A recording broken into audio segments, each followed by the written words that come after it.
there. This has been a one-sided argument. Right. Most of these successful school board candidates are funded by the teachers union. Mm. So it's kind of a situation of the fox guarding the hen house, as you will. Right. But there's a whole lot more parents out there than there are teachers, and there's a whole lot more taxpayers even than there are parents. My children are grown and gone, but I'm still paying education taxes. There you go.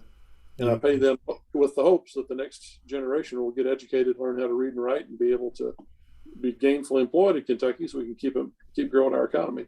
Right. I one time, this was years ago, I met, I think it was Greater Louisville Inc. or Greater Louisville Institute, something like that.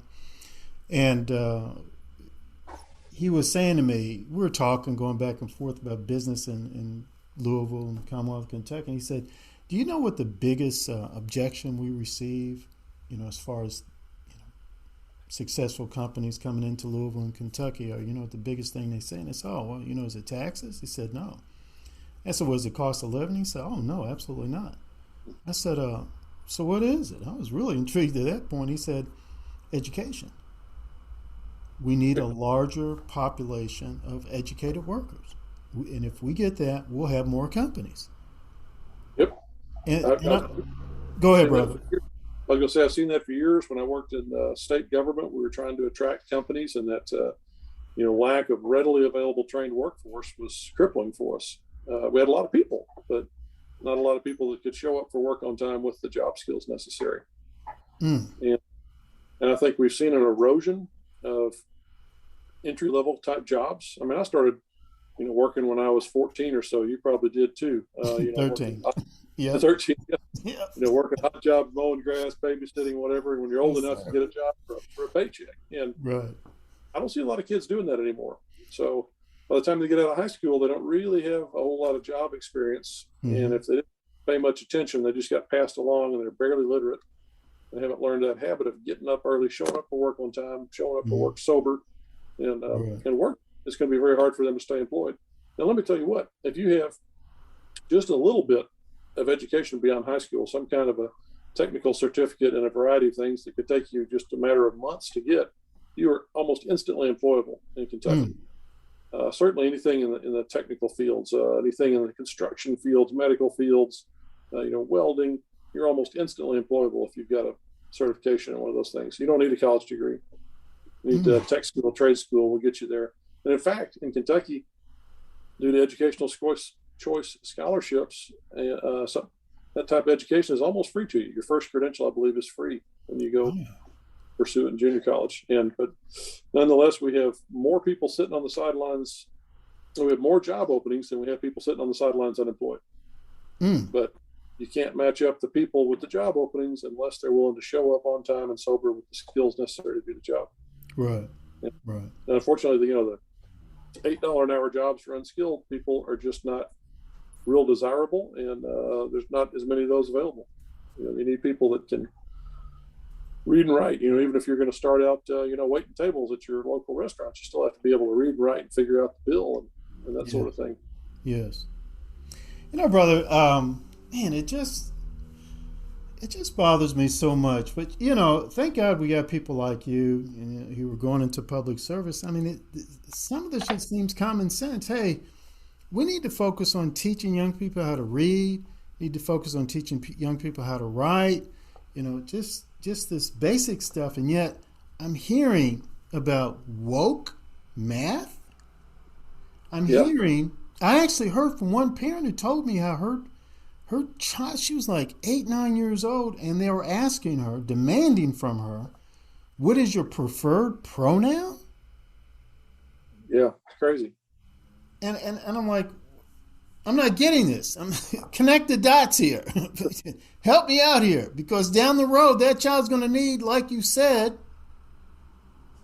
read, write, character, discipline. Not woke math, not preferred pronouns, not, diversity training. I mean, what? Hey. Yeah. I don't know. Maybe I'm off base there, brother. What do you think? I think you're 100% on base. And that's another problem with our government education system. The federal government gives us over $1 billion every year in Kentucky for our education system. I think our state funds are about $5 billion to go into that. But with that $1 billion in federal funds comes some strings. They have certain agendas that they want you to promote, certain things like what you're talking about there, and people tend to go along with that. School boards go along with that. They have the power to make curriculum different, to police that sort of thing at the local school curriculum committees, but they hardly ever do. And the educational establishment is teaching our kids a dangerous cocktail of self-love and Marxism and oversensitivity and things that you and I didn't get when we were growing up. We understood that if you want to have a good life in America, you need to stay in school, get a job, work hard, get married, have some kids. It's a pretty basic formula. And, right. Right. That's 95% of the time, if you do those things, you will be relatively successful. right. Your chances of living in poverty if you stay in school, get a job, and get married before you have children are almost zero. Yes.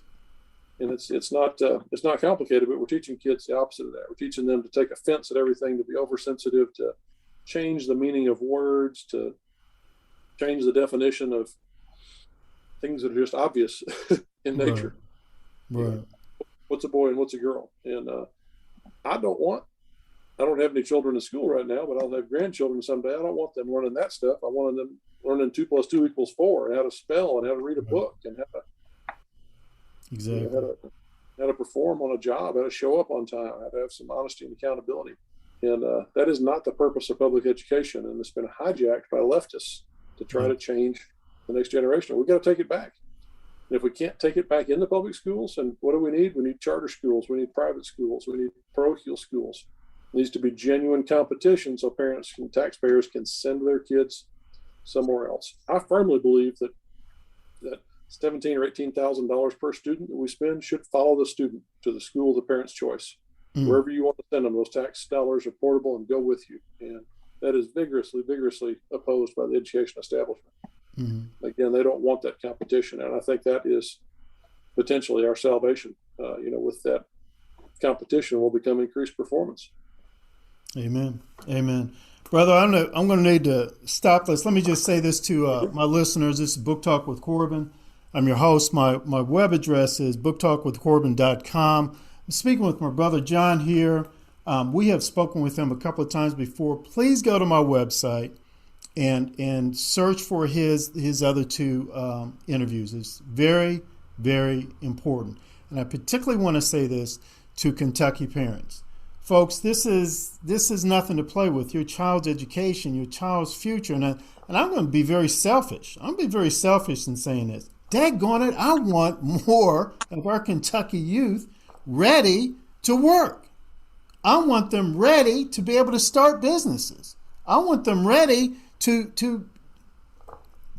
work, whether it be in the trades, whether it be in the professions, whether they want to start a restaurant, whether they want to start whatever company. I want them ready to do that.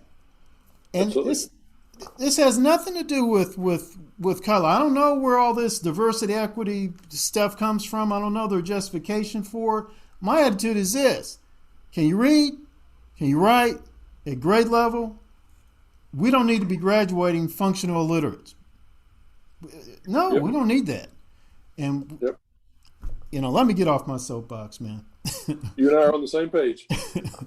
Brother, I want to thank you again for this opportunity, and hopefully we'll be able to connect again sometime in the future. Always a pleasure talking to you, Corbin. You're an educated man, and I think you're doing great things in our community. Thank you, brother. All right. We'll talk again soon. You bet.